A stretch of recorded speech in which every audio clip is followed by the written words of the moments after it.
আবার বাড়িছে বিশিষ্টজন। এই বিশিষ্টজনেরা বিশাল আসর হয়েছিল হাসিনার আমলে। তারা নানা বিষয়ে তাদের জ্ঞান গব্য বক্তিমা দিত আর পত্রিকাগুলো গুরুত্ব দিয়ে ছাপাইতো। তাদের জ্ঞান প্রচুর, তাও আক্কেল কম, তাই তারা বুঝতে পারতো না যে পাবলিকে তাদের চুদে না, পাবলিকে যাদের চুদে না কিন্তু মনে করে মুই কি হনুরে, এরাই হইতেছে বিশিষ্টজন, বুঝাও। তা কারা কারা এটা করিছে দেখবেন, সে ঘুরে মা ঘুরছে সেই আমি বাকশালী ঘটনার লোকেরা। আসেন দেখি এই মার্কা মারাদের কয়েকটারে দেখি, তারপরে তারা কি কইছে সেটা দেখমুনি। আনু মোহাম্মদ, হাসিনের বান্ধবী সুলতানা কামাল, খুশি কবির, টিআইবির ইফতেখারুজ্জামান, ওরে একবার ঠাপাইছিলাম, কঠিন ঠাপ দিছিলাম, অনেকদিন শান্ত আছিল, আবার মাথা বের করিছে। তত্ত্বাবধায়ক সরকারের সাবেক উপদেষ্টা রাশেদা কে চৌধুরী, তারপরে কামাল হোসেনের মেয়ে সারা হোসেন, আবার অগ্রণী ব্যাংকের চেয়ারম্যান সৌদ আবু নাসের বখতিয়ার আহমেদ, ওরে অগ্রণী ব্যাংক থেকে পাশায় লাথি দিয়ে বের করে দিবেন। তারপরে আবার দেখেন কি আবার কমু আমাকে শ্রদ্ধাভাজন নূর খান, মানবাধিকার কর্মী, হুদাইকা ঢুকিজের মধ্যে গুম কমিশনের প্রধান, কিন্তু ভালো কাজ করিচ্ছে। কিন্তু বাঙ্গু সুশীলদের এই এক সমস্যা, তারা সব অর্জন নিয়ে পূজা দেয় আওয়ামী লীগের চরণে। উনারা গুম কমিশনে নেওয়ার আগে সব আলাপ বরাবর করা লাগলেন যে আপনি কখনো আমি বয়ান ফেরি করতে পারবেন না, আর কামটা ঠিক করেন নাই। যাই হোক, আজকে কিছু কইলাম না, নিজেদের লোক। আবার দেখেন হিন্দু বৌদ্ধ খ্রিস্টান ঐক্য পরিষদে, বুঝছাও তো এদের নাই ফুটা পয়সার দাম। আসছে পত্রিকা পাতায় প্রতিবাদ জানাইতে, কইছে ধানমন্ডি 32 নম্বর রোডের শেখ মুজিবুর রহমানের বাড়িটা ঘুরিয়ে দেওয়ার তীব্র ক্ষোভ এবং নিন্দা জানিয়ে বিবৃতি দিচ্ছেন দেশের 26 জন বিশিষ্ট নাগরিক, যাদের পাবলিক তারা বলছেন আইন শৃঙ্খলা বাহিনীর সম্পূর্ণ জ্ঞাতসারে যেভাবে বাড়িটি ভাঙা হয়েছে, আগুন দেওয়া হয়েছে, তাতে করে গভীরভাবে মর্মাহত, স্তম্ভিত এবং লজ্জিত হয়ে এই ঘটনার বিচার চাই। আবার তা করেছি তো আমরা, আমিও করেছি, আমি তো ডাক দিছি, তো আমার বিচার কর তুই। দেখি দেখি ক্যাঙ্কা তোর মাজাত জোড়ায়, দেখি আয় আয় একটা মামলা কর আমার নামে, দেখি কত তোর মাজাত কত জোর আছে, তোর 26 জন মিলা, দেখি আয় কর তো, দেখি আমার নামে একটা মামলা, আয় দিব বিচার। মর্মাহত কে, স্তম্ভিত কে, লজ্জিত কে, তোকে কি কেউ মানেনি, লজ্জা পেশ খে। বাড়ি বুলডোজার দিয়ে ভাঙা হয়েছে, তো বাড়ি তো হাসিনার বাপের, তোর ফাটে, হাসিনার ফাটলে তা ওটা কথা ছিল। কারণ হচ্ছে হাসিনার রসুনের কোয়ায় না, ওগের একই রসুনের কোয়ায়, ওই রসুনের নাম ইন্ডিয়া। ইন্ডিয়া ভাবতে পারে নাই যে আমি ন্যারেটিভের তীর্থভূমি এইভাবে জয় বাংলা হয়ে যাবে, ওইটা টিকে থাকলে আবার ওইটাই ভর করে আওয়ামী লীগ উঠে দাঁড়াইতো। সেজন্য ইন্ডিয়া বিবৃতি দেয় 32 নম্বর ভাঙায় নিয়ে, বুঝতে যাও যে এক শিয়াল যদি একদিকে হুক্কা হুয়া করে না, আর উল্টা দিক থেকে ক্যা হুয়া করে সব শিয়াল চিল্লায়, শিয়াল দেখে বুঝবেন এই বিশিষ্ট জনগুলো হইতেছে ইন্ডিয়ার শিয়াল। এরা হুক্কা হুয়া দিছে আর ইন্ডিয়া থেকে ক্যা হুয়া করিচ্ছে, বুঝছাও। দেখেছেন, দেখেন হর্ষবর্ধন সিংলা কি কয়।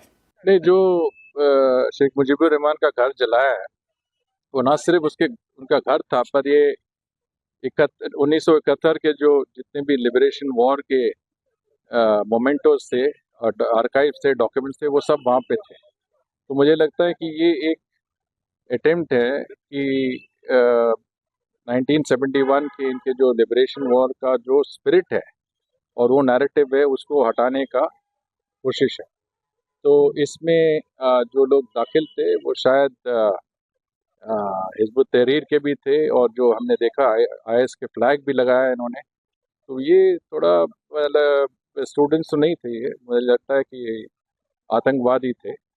और ये जो हरकतें हैं मेरे ख्याल से बांग्लादेश के लोगों के हित में नहीं है। भारत सरकार की तरफ से एक प्रेस स्टेटमेंट भी, एक से ज़्यादा प्रेस स्टेटमेंट हैं, उनके डिप्टी हाई कमिश्नर को बुलाया गया है, और हमने काफ़ी मतलब सख्त तरीके से इनको बताया कि ये सब हरकतें नहीं चलें। আবার দেখেন ইন্ডিয়ার টেলিগ্রাফ কি কয়, যে বলে এটা নাকি আইএসআই এর কাজ। ইন্ডিয়ান বাংলাদেশের মানুষ কি ধৈঞ্চারে তোগরের মতো? বাংলাদেশের মানুষ রক্ত দিয়া যুদ্ধ করে পতাকা পাইছে। এই 24-এ রাজপথে আমাদের ছেলেরা রক্ত দিছে, বীরের মতো লড়াই করছে চোখের সামনে। তোগরের মতো আলোচনার টেবিলে বসে ব্রিটিশদের সাথে নেগোসিয়েট করে স্বাধীনতা পাইছে রে ভাই। তাই বাংলাদেশের মানুষের রাজনৈতিক আকাঙ্ক্ষা একবার দেখে আমেরিকার হাত, একবার দেখে পাকিস্তানের হাত। পাকিস্তানের হাত কুটি আছে জানি না, কিন্তু তোর আছে এটা শিওর। শালা গান্ডু ধ্বজভঙ্গ। এই জন্য তো ইন্ডিয়ান নায়িকাগুলো খালি বাংলাদেশে আসে, বাংলাদেশের আগুন বরাবর পোলাপানগুলোর আকর্ষণে আসে, বীরত্বে মুগ্ধ হইয়া আসে। আরো আসবি শালা। 32 নম্বরের সাথে বাংলাদেশের গৌরবের ইতিহাস জড়িত নাই, আছে লজ্জা আর কলঙ্কের ইতিহাস। কেন আছেন দেখি। এ বাড়ি তৈরি হয়েছিল দুর্নীতির টাকায়। এই বাড়ি থেকে মুজিব আত্মসমর্পণ করে পাকিস্তানি বাহিনীর কাছে, দেশের মানুষকে গণহত্যার মুখে ফেলা। নেতা নাকি সে সুটকেস গুছে রেখেছিল বুঝছাও, যে ধর্মীয়টি থেকে। তারপরে নাকি ফোন করেছে আর্মির জেনারেলদেরকে, আমাকে ধরে নিয়ে যাও, ধরে নিয়ে যাও। এই বাসা থেকে নাকি স্বাধীনতা ঘোষণা দিছিল। একেবারে মিছা কথা, ডাহা মিছা কথা। বাংলাদেশের সরকারের না এখনই পাকিস্তান আর্কাইভে খোঁজ নেওয়া উচিত। 1971 সালে ওই যে সোয়াদ্দির বডিগার্ডের যে মামলা হয়েছিল না, স্বীকারোক্তি কি দিছিল, সে যেরকম ধান্দাবাজ, তার বাংলাদেশের স্বাধীনতার বিরুদ্ধে এবং পাকিস্তানের অখণ্ডতার পক্ষে স্বীকারোক্তি দেওয়ার কথা। আমি 99% শিওর। বাকি 1%-এর জন্য আপনারা পাকিস্তানে একটা স্পেশাল মিশন পাঠাতে পারেন, মিলা যাবে। আমি কইলাম এটা আরো আগে করা উচিত ছিল। ইনফ্যাক্ট সেই মামলার পুরা নথির নকল বাংলাদেশের সরকারের নিয়ে এসে উন্মুক্ত করে দেওয়া উচিত। মুজিবের যে দুর্নীতি মামলা যেটা দেখালাম, যেটা 2 বছর জেল কাটিছে না ওই সোয়াদ্দির বডিগার্ড, সেই মামলার নথি উন্মুক্ত করে দেওয়া উচিত। আওয়ামী লীগকে মরালি দুর্মুষ পেটায় না করলে ওরা থাকবে না। হিউম্যান রাইটস ওয়াচ আবার বিবৃতি দেয়া কইছে, ক্ষমতাচ্যুত আওয়ামী লীগ সরকারের বিরুদ্ধে ক্ষোভ ন্যায্য হইল, আইনের লঙ্ঘন ন্যায্য নয়। মানে হইল ক্ষমতাচ্যুত আওয়ামী লীগ সরকারের বিরুদ্ধে দাঁড়ায় কোনো আইন লঙ্ঘন করা যাবে না। তাইলে আইন লঙ্ঘন মানে কি? আসেন এটা বুঝে দেখি। ফ্যাসিজমের বিরুদ্ধে কোনো গণপ্রতিরোধ সৃষ্টি হইয়া যদি কোনো পাল্টা ক্ষমতার জন্ম দেয়, তাইলে নাকি আইন লঙ্ঘন হইয়া যাবে। যার সোজা মানে হইল যে কোনো বিপ্লবী তো অবৈধ, আইন অবৈধ। তো এমন এক কাজ যেটা আইনের লঙ্ঘন। কার আইন? কোন আইন? তাহলে যে দেশের মানবাধিকার সংস্থা HRW, সেই আমেরিকায় 1776 সালে যে বিপ্লব হয়েছে সেটা অবৈধ, আইন লঙ্ঘন। বা ধরেন 71-এর মুক্তিযুদ্ধ, এটা তো আইন লঙ্ঘন। 1976 সালে আমেরিকান বিপ্লবীরা অস্ত্র হাতে তুলে নেয় নাই, সেটা কোন আইনে নিছিল? কোন আইনে ন্যায্যতায় নিছিল? নাকি HRW কবে যে সেটাও অবৈধ, আইনের লঙ্ঘন? কোন নতুন ক্ষমতা যদি রাজপথ থেকে উত্থিত হয় জনগণের মধ্য দিয়া, তার আগে বা তার উপরে কোনো আইন নাই। আগে ক্ষমতা, তারপরে সেই ক্ষমতার মোড়ক থেকে আইনের জন্ম, কনস্টিটিউশনের জন্ম। এটাই হইল রাজনীতির ধারণা। মানবাধিকারের ধারণা দিয়ে রাজনীতি বুঝতে পারবেন না। মানবাধিকারের ধারণা দিয়ে রাজনীতি বুঝতে গেলে বেশি বুঝবেন, এইরকম মাখায় ফেলবেন। কোনো গণপ্রতিরোধ যদি তৈরি হয় কোন একটা জুলুমের বিরুদ্ধে, তাহলে একটা পাল্টা গণক্ষমতার জন্ম হয়, যা জীবন্ত, যা আগের সকল ক্ষমতা, সকল আইন, সমস্ত কনস্টিটিউশন, সব সংবিধানকে নাকচ করে দেয়। পাবলিক নিজেই জীবন্তভাবে গণক্ষমতা নিয়ে হাজির হইয়া যায়, যার সামনে আগের সমস্ত ক্ষমতা, আগের সমস্ত আইন, সমস্ত কনস্টিটিউশন নাকচ হইয়া যায়। নতুন ক্ষমতার সামনে সকল আইন অন্যায্য, বাতিল হইয়া যায়। সেটা ঘোষণা দিয়া কনস্টিটিউশন বাতিল করে বলা হোক আর নাই হোক, সবসময় আগে নতুন ক্ষমতা, পরে আসবে সেই সূত্রে আইন। আগে থেকে থাকা কোনো আইন দিয়ে নতুন ক্ষমতা তৈরির পর আর প্রযোজ্য থাকে না, কার্যকর থাকে না। আমরা কি 1971 সালের আগে থেকে পূর্ব পাকিস্তানের, মানে যেটা পূর্ব পাকিস্তান ছিল, পাকিস্তানের আইন কনস্টিটিউশন মাইনা নিয়ে মুক্তিযুদ্ধ করেছিলাম? নয় কোনো গণক্ষমতা তৈরি করতে বা জন্ম দিতে পারতাম আমরা যদি আইন মেনে করতাম? পুরানো যে কোনো আইন কনস্টিটিউশন মানলে যে কোনো ধরনের অস্ত্র ধরনের তো অবৈধ এবং রাষ্ট্রদ্রোহিতা। এবং নতুন যে কোনো গণক্ষমতা জন্ম নিলে পরে সে নতুন সব আইনের জন্ম দিতে পারে। আর গণক্ষমতা জন্মের আগে কোনো আইন সে মানবে না, ক্ষমতার আগে কোনো আইন নাই। নয় ক্ষমতা থেকে এর পরে কেবল নয় আইন, নয় কনস্টিটিউশন তৈরি হইতে পারে। 2024 সালের জুলাই আগস্ট বিপ্লবে এই গণক্ষমতার উপরে আগের কোনো আইন তাদের উপর আর প্রযোজ্য না, ছিল না, থাকতে পারে না। রাজপথে থাকা ছাত্র জনতাই আইন, আমাদের সম্মিলিত আকাঙ্ক্ষাই আইন। আমরাই সার্বভৌম জনগণ, আমরাই সম্মিলিতভাবে যেই আকাঙ্ক্ষা পোষণ করব সেটাই বাংলাদেশের আইন। এর বাইরে কোনো আইন নাই। এবং এই জন্যেই এই বিপ্লবী জনতাকে মব আখ্যা দেওয়া হচ্ছে। কাদের তরফ থেকে? কেন বিপ্লবী জনতাকে মব বলা হচ্ছে? কারণ এরা জনগণের গণক্ষমতায় ভয় পায়। আসেন এটা একটু বুঝে দেখি। এই যে দেশের বিচার বিভাগ, বাস্তবে তো হাসিনার আদালত হিসেবে কাজ করলেও সাংবিধানিক নথিতে এটাই কিন্তু দেশের সবচেয়ে ক্ষমতাধর প্রতিষ্ঠান। এতটাই ক্ষমতাধর যেটা সংসদ বা জনগণের ক্ষমতার চাইতেও শক্তিশালী।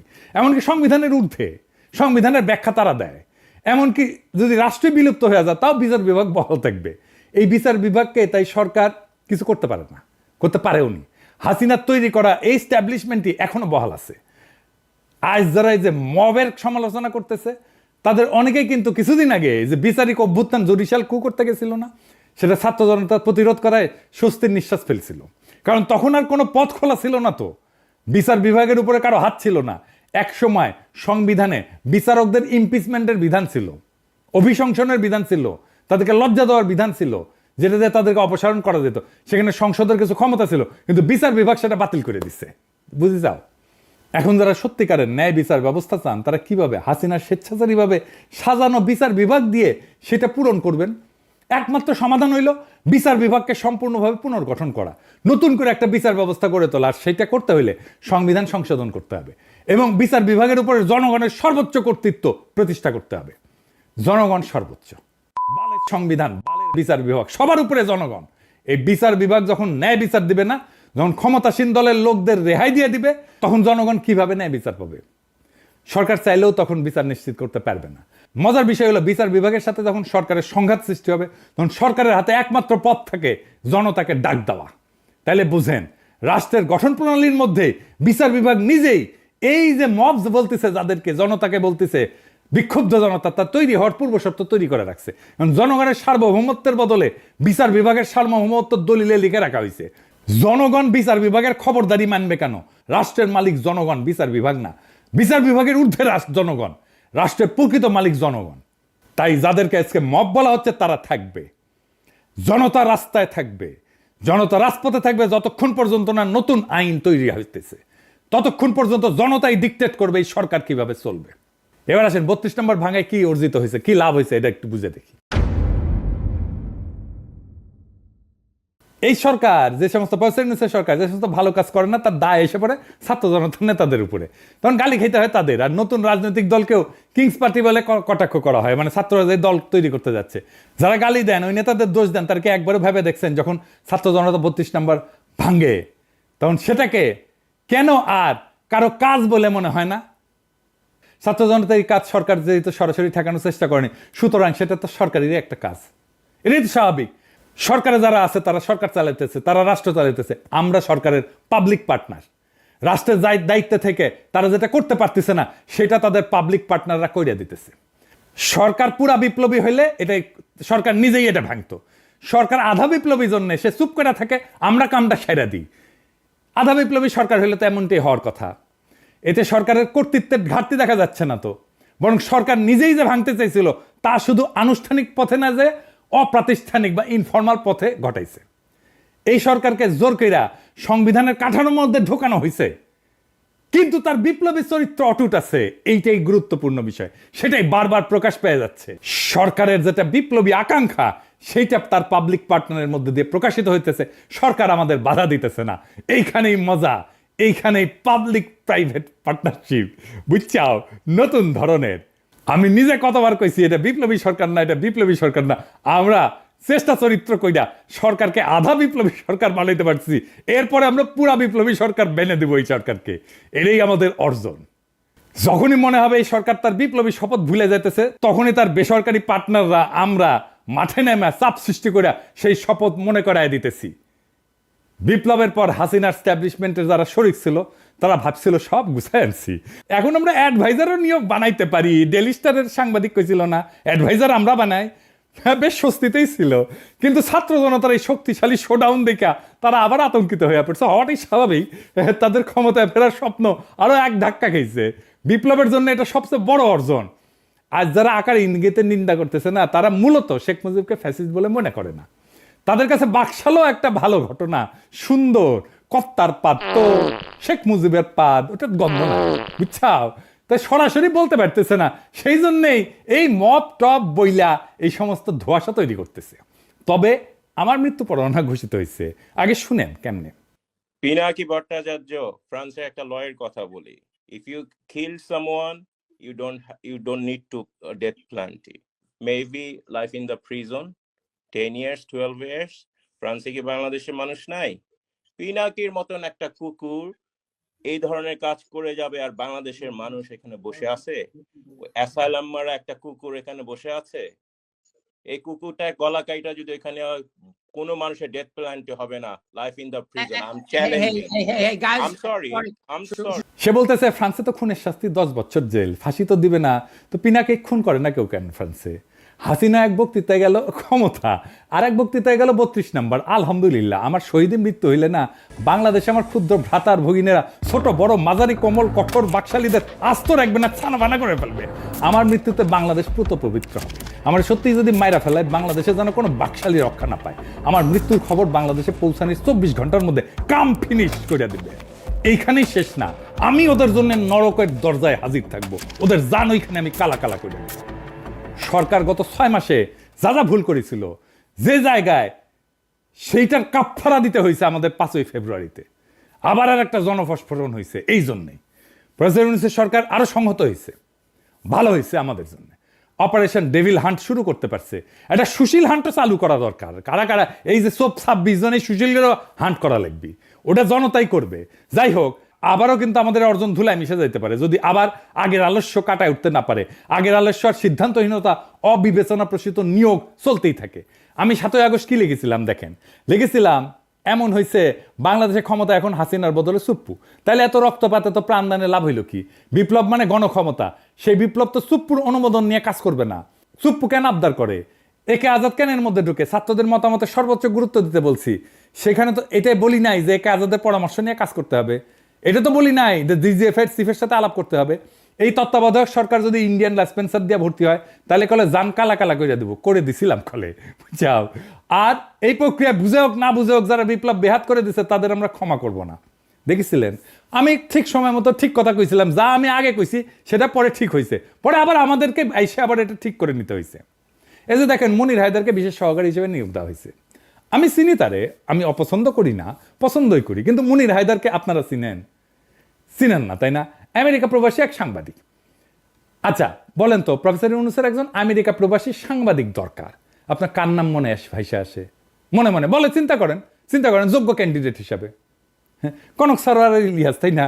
কনক সারোয়ার তো পিএইচডিও করেছে। তার অ্যাক্টিভিজম এমনই হাসিনারে প্যারা দিছে যে তার বোনকে জেলে নিছে তারে না পাইয়া। কনক দারুণ জনপ্রিয় তো। আমার ইলিয়াসের নানা সমালোচনা আছে, কিন্তু কনকের নামে আছে কোনো সমালোচনা নাই তো। কনক তো সবচাইতে যোগ্য এই পজিশনের জন্য, ইলিয়াসও যোগ্য। কনক বা ইলিয়াস যদি বিশেষ সহকারী হতো তাহলে সারা দেশে আনন্দের বন্যা বয়ে যেত। এই সরকার রাজনৈতিক সরকার না, তার তো সলিড অ্যান্টিফ্যাসিস্ট দক্ষ জনপ্রিয় লোক দরকার এইসব পজিশনে। কনক কি পরিমাণে দাবরানির উপরে রাখতো আওয়ামী লীগকে, চিন্তা করেন। কিন্তু সেটা করবে না। শুনলাম আলী রিয়াজ আর বদিউল আলম মজুমদার রিকমেন্ডেশন না হয়েছে। তো প্রফেসর ইউনূস, আপনি যে আয়নাঘর দেখতে যাইতে পারেন না, এখনো পারতেছেন? এই ছাত্র জনতা তার শক্তি যে দেখাইছে ধানমন্ডি 32 নম্বরে, সেইটাতে আলী রিয়াজ করে দিচ্ছে, এটা দেয় নাই। এটা তার করে দেওয়ার শক্তিও নাই, সামর্থ্যও নাই। ওই ধানমন্ডি 32 নম্বরের সামনে কনক গিয়া দাঁড়াইলে, ইলিয়াস গিয়া দাঁড়াইলে লক্ষ লক্ষ পাবলিক যে আনন্দে চিক্কুর মারবে, ওই চিক্কুরের প্রতিধ্বনিতে 32 নম্বর ভাইঙ্গা খান খান হয়ে যেত, বুলডোজার লাগতো না। কিন্তু না, আপনার আলী রিয়াজকে খুশি করা লাগবে, আপনার কাজে কে লাগবে এটা ভাববেন না, আপনার কাজ খুশি করা লাগবে সেটা ভাববেন। ছাত্ররা ষষ্ঠ উপদেষ্টা গায়ে বানানো জানাজা করিচ্ছে। ছাত্ররা কি উপদেষ্টাদের বানাইছে না? তাদের সিলেক্ট করেছে না? এখন জানাজা কেন? যেটা নিজে গিলিছেন সেটা বমি করতে পারবেন না, দায় নেন, গিলিছেন পেটের মধ্যে রাখেন। আজকের এই অবস্থার জন্য আপনারাও দায়ী। এই টাইমটা হেলায় হারায়েন না। আগে মেলা কথা কইছি, শুনেন নাই। আগামীকাল আপনাদের জন্য আলাদা এপিসোড করব, কেমনে নতুন রাজনৈতিক দল করবেন। এটা আপনাদের কোনো স্যাটব্যাট আছে বলে তো মনে হইতেছে না। মন দিয়া শুনেন। অনেকে কইতে পারেন, ওদের তো গোপনে কইতে পারেন না, আলাদা আলাদা করে কইছি মেলা কইছি, কাজ হয় না। এক কান দিয়ে ঢুকে আর এক কান দিয়ে বের করে দেয়। মানে আমি কইছি না যে নিজে যেটা স্বপ্ন দেখি সেটাকে বাস্তব করার জন্য আমি জীবন দিয়ে দিতে পারি, কিন্তু অন্যের কাছে আমার সেই স্বপ্নটা তো কাজ বা টাস্ক, তাই সে সেইটার জন্য জীবন দিয়ে দেয় না, কমিট করে না। আমি এটাতে শুধু তার জন্য কয়া দেবো তা না। যে কোনো দল এই স্ট্র্যাটেজি অনুসরণ করতে পারে, ছাত্ররা করলে ভালো।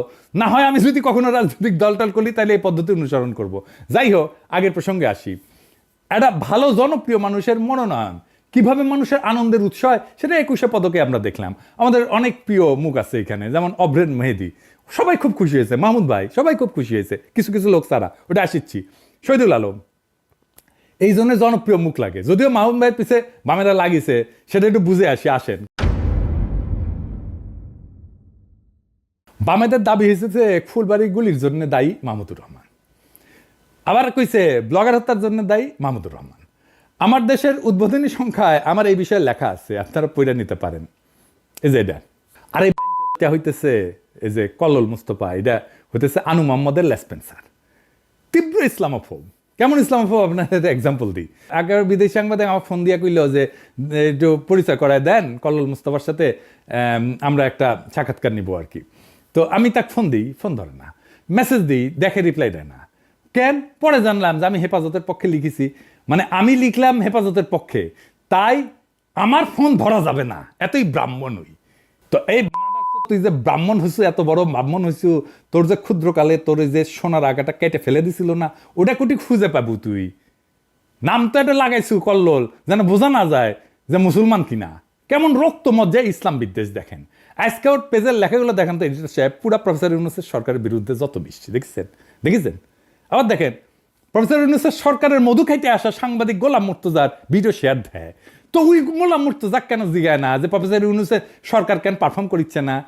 সে তো সিনিয়র সেক্রেটারির মর্যাদায় প্রেস মিনিস্টার হয়েছে আমেরিকায়, বিধি ভেঙ্গা, এরাও নাকি আমার আলী রিয়াজের রিকমেন্ডেশন, বুঝছাও? এই বামেরা কেন প্রফেসর ইউনূসের সম্পর্কে বিলা জানেন? হাসিনাও দেখবেন বক্তৃতা দিলে ইউনূসের বিরুদ্ধে বলে, বিএনপি জামাতের বিরুদ্ধে বলে না। কিন্তু এই যে তারপরে যে এতিম আছে না, ওমিপিয়ালের এতিম তেতিম আছে না, তারাও প্রফেসর ইউনূসের বিরুদ্ধে এক একটা, বিএনপি জামাতের বিরুদ্ধে না, কিন্তু সমন্বয়কদের বিরুদ্ধে এক একটা, ছাত্রদের বিরুদ্ধে এক একটা। কেন জানেন? প্রফেসর ইউনূস থাকায় ইন্ডিয়া কিছু করবে পারছে না। প্রফেসর ইউনূস থাকায় ইন্ডিয়ার সমস্ত শয়তানি মাঠে মারা যাইতেছে, তাই এগুলো এত চুলকানি, বুঝছাও? ইন্ডিয়া এইগুলার লাগাইছে প্রফেসর ইউনূসের পিছে লাগতে, যেন প্রফেসর ইউনূস বিরক্ত হয়ে ক্ষমতা ছেড়ে চলে যায়। আমি নিজেই কইছিলাম যে আমি নিজে বিরোধী দলের ভূমিকা পালন করবো, কিন্তু যেই টাইমে দেখলাম আরে এই কেস তো খারাপ, ইন্ডিয়া তো প্রফেসর ইউনূসের পিছে লাগিছে, সাথে সাথে একবারে ঠিক করলাম না, ইন্ডিয়ারে কোনো চান্স দেওয়া যাবে না, প্রফেসর ইউনূসের পাশে শক্তভাবে দাঁড়াইতে হবে, আর এইগুলারে সবসময় দাবরানের উপরে রাখতে হবে। আপনারা রাখবেন। যাই হোক, মাহমুদ ভাইয়ের প্রসঙ্গে আসি। আরেক ঘটনা কি জানেন? মাহমুদ ভাই যখন জ্বালানি উপদেষ্টা, তখন সরকারের প্রধান ছিল খালেদা জিয়া, স্বরাষ্ট্রমন্ত্রী ছিল খালেদা জিয়ার দলের অন্য কেউ, তাই না? গুলি করছে তো তাইলে স্বরাষ্ট্রমন্ত্রী। মাহমুদুর রহমানের কেন দোষ? সবার দায় করার আর কারো দায় নাই, দায় শুধু মাহমুদুর রহমানের, বুঝেছেন? এইসব ঘটনাকে সরকারের সঙ্গে জনগণের সংঘাত হিসাবে দেখতে হবে।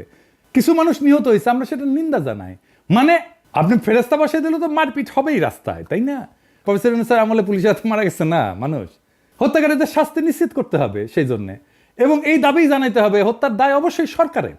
এমন সংঘাত রাষ্ট্র পরিচালনার সময় ঘটে থাকে, এমনকি হত্যার ঘটনাও ঘটে, বাস্তবতা মেনে নিতে হবে। বাংলাদেশের মতো দেশের জন্য এটা আরো সত্য। ফরমাল আদালতের বিচার হওয়ার পাশাপাশি জনগণের আদালতেও রাজনৈতিক শাস্তি নির্ধারিত হবে, হইতেই হবে। 2006 সালের পর বিএনপি যে দমন পীড়নের শিকার হয়েছে, সেটাও তো এমন কিছু ঘটনার প্রতিক্রিয়া হিসেবে দেখা যেতে পারে, তাই না? জনগণের আদালতে তারা রাজনৈতিক শাস্তি পাইছে তো। জনগণ তো 2008 সালের নির্বাচনে তাদেরকে ভোট দেয় নাই। এমনকি বিএনপি কোনো আন্দোলনে জনগণকে সম্পৃক্ত করতে পারে, তাদের কর্মীরা গেছে, কিন্তু জনগণকে নিয়ে মাঠে নামা এটা করতে পারে নাই তো। তো রাষ্ট্রীয় ক্ষমতা কাঠামোর মধ্যে এই ধরনের কর্মকাণ্ড এবং শাস্তির ধারাবাহিকতা আছে। কেবল মাহমুদুর রহমানের উপর দায় চাপায় বিএনপির দায় এড়ায় যাওয়া কি ঠিক বলেন? তবে মাহমুদুর রহমানের উপর তাদের ক্ষোভ কেন? কারণটা হচ্ছে তার সাংবাদিকতা। তো এটা সরাসরি কইলেই হয়। উনি স্কাইপের ঘটনা খবর প্রকাশ করছিলেন কেন? কেন থাবা বাবার ব্যক্তিগত ব্লগ, নবী রাসূলদের নিয়ে অশ্লীল ব্লগের লেখা এটা প্রকাশ করছিলেন? তো এটার তো জবাব আছে। সাংবাদিকতার কাজই তো গোপন তথ্যকে প্রকাশ্যে আনা, ব্যক্তিগত গোপনীয়তা ব্যতীত। তো তিনি সত্য চাপা দেননি, সেই জন্যই তিনি আরো যোগ্য সাংবাদিক হিসেবে বিবেচিত হবেন। এখন দেখেন হাসিনার যে অনিয়ম, হাসিনার দুর্নীতি, খুন, জখম, লুটপাট, এইটা নিয়ে ওদের যাদের পছন্দ, মতিউর রহমান, মাহফুজা নাম, তারা কোনো প্রতিবেদন প্রকাশ করছে? করেনি। অথচ একমাত্র মাহমুদুর রহমান সেটা প্রকাশ করে যাচ্ছে আমার দেশ দিয়া। যদি সত্যি সত্যি ফ্যাসিবাদ প্রতিরোধে আন্তরিকতা থাকতো এই বামগুলার, তাইলে ওরা আমার দেশ পত্রিকার প্রশংসা করতো, মতিউর মাহফুজদের সমালোচনা করতো। সেটা কিন্তু করে না, আমার দেশের সমালোচনা করে। আর মতি মাহফুজ ওদের কাছে দেবতা। এই জন্যেই বাংলাদেশে এই সমস্ত সুশীল বাম হান্টিং শুরু করা উচিত। বাংলাদেশে ইন্ডিয়ান দালাল মুক্ত না করলে বাংলাদেশ মাথা তুলে দাঁড়াইতে পারবে না। আমাদের বিপ্লবের একটা লক্ষ্য হাসিনা হটাও, আমাদের বিপ্লবের আর একটা লক্ষ্য কিন্তু ভারতীয় দালাল মুক্ত বাংলাদেশ। তার আগে ভারতীয় দালাল চেনার কাজটা করতে হবে। আজকে তো কিছু দালাল চিনিলেন, তাই না? এদের প্রোফাইল, ফেসবুক প্রোফাইল যদি খোলা পায় না, তাহলে লিখে আসবেন। কি লিখবেন জানেন? লিখবেন জয় বাংলা, জয় হিন্দ, লুঙ্গি সেরা ধুতি পিন। আর এইগুলারে আমার কাছে পেটে দিয়েন। ধুতি কেমনে পড়া লাগে যেটা শিখে দেবো, ফ্রি ফ্রি, ইনকিলাব জিন্দাবাদ।